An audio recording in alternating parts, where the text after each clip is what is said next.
Welcome back to the Football Tragics. Post-match prediction, Palace 3-0 over Spurs. Campo, being a Spurs fan, is for top of the league. You're technically still top of the league for probably an hour or two. Thoughts on the game, mate? Nuno got the whole game wrong. I get it's hard to replace 7 players, but to put Harry Winks in the midfield, 4 defensive-minded players, you can't do that in the Premier League, and he got found out. Yeah, I mean, looking at the lineup, you said it there. Harry Winks, Oliver Skip, and Højbjerg in midfield. It's defensive, but there's just no creativity. Harry Kane didn't get involved at all. What are your thoughts on that? He couldn't get involved. What do you want a striker to do if the ball's not up in the opposition's half? Do you want him to go into your own box, clear it out, then run 100 meters up the field? He can't do it. It's pretty obvious that Son is a massive part of this team. Like, he's probably your most important player. Like, I feel like for Kane to get involved or for Kane to be important to this team, you need Son to be playing at his best. What are your thoughts? What are your thoughts on that? Even the likes of having Bergwijn, another pacey winger, it spreads the play. It doesn't leave 4 players sitting on Kane the whole game. It just too many injuries on that international break has just really hurt us. And even losing Eric Dyer 10 minutes in, again, bringing it on a player that hasn't played this year, it's just too many changes in one game. Yeah, it's safe to say the international break didn't help you guys in the absolute slightest. 3 1-0 wins in a row, and then bam, 3-0 defeat. Edouard off the bench gets a double. We'll talk about the red card. Thoughts on it? The only issue, not issue, but when Zaha puts his hands to Jaffett's face, if Jaffett goes down there, does that constitute a red card then?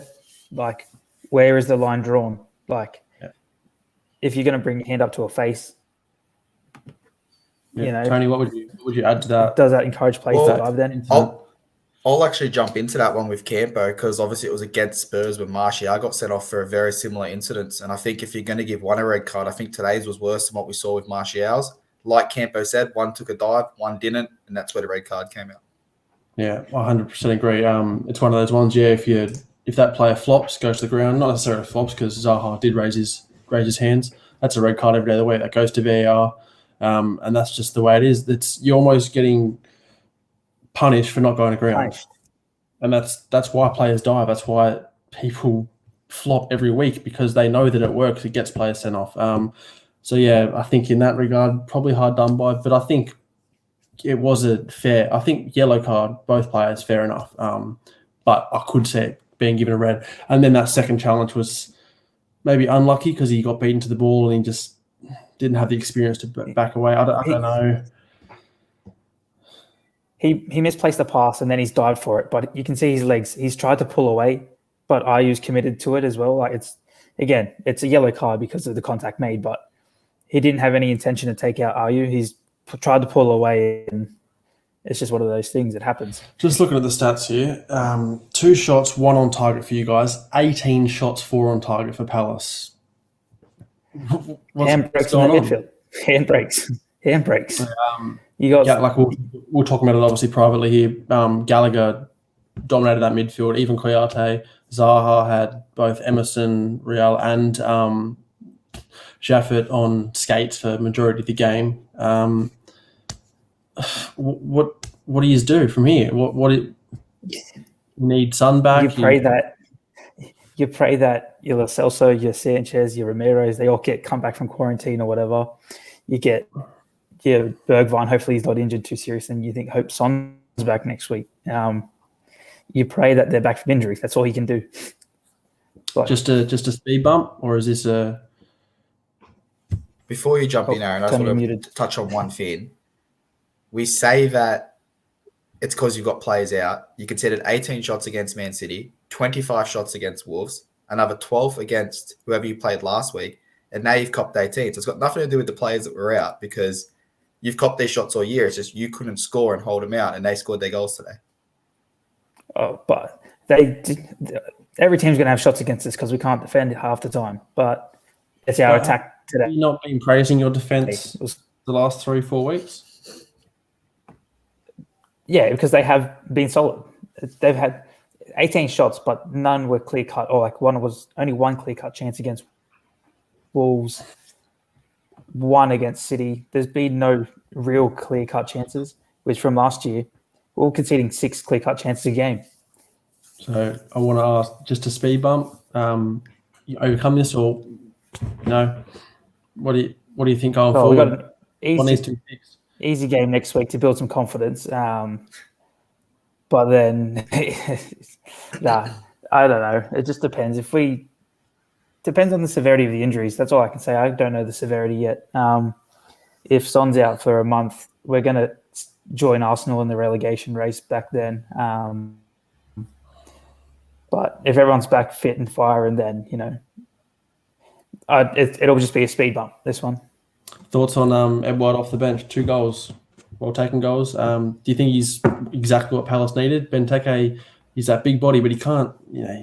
He's not that goal scorer anymore. Do you think Edward starts and really kicks him up the ladder? What do you guys think, Tony?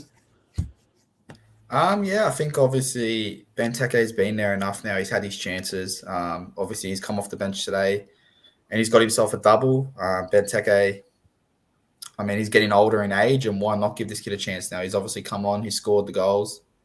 Why not give him the chance to see if he can do it from the starting spot?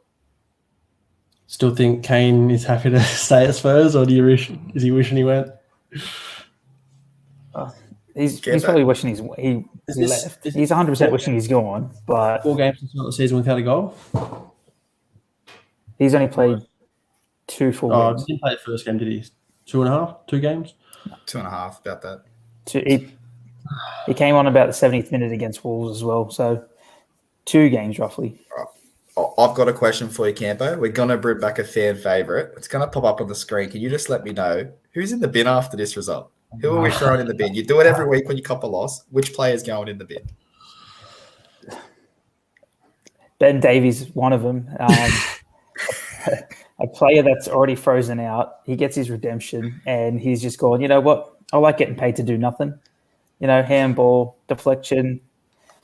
Eduardo, I'm back on Eduardo. He's not going to verse Ben Davies every week, so he's not going to get those chances every week. But Ben Davies, he has to just get out of my life.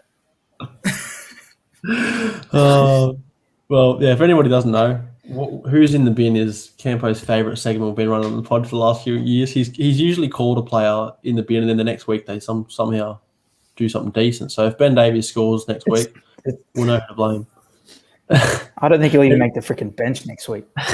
Anything to add? Last thoughts, Campo, before we quickly wrap this up. Fair play, Crystal Palace. They deserve the result. It could have been 5-0 if they had Milivojevic on free kicks, but wasn't meant to be today. But they deserve the win.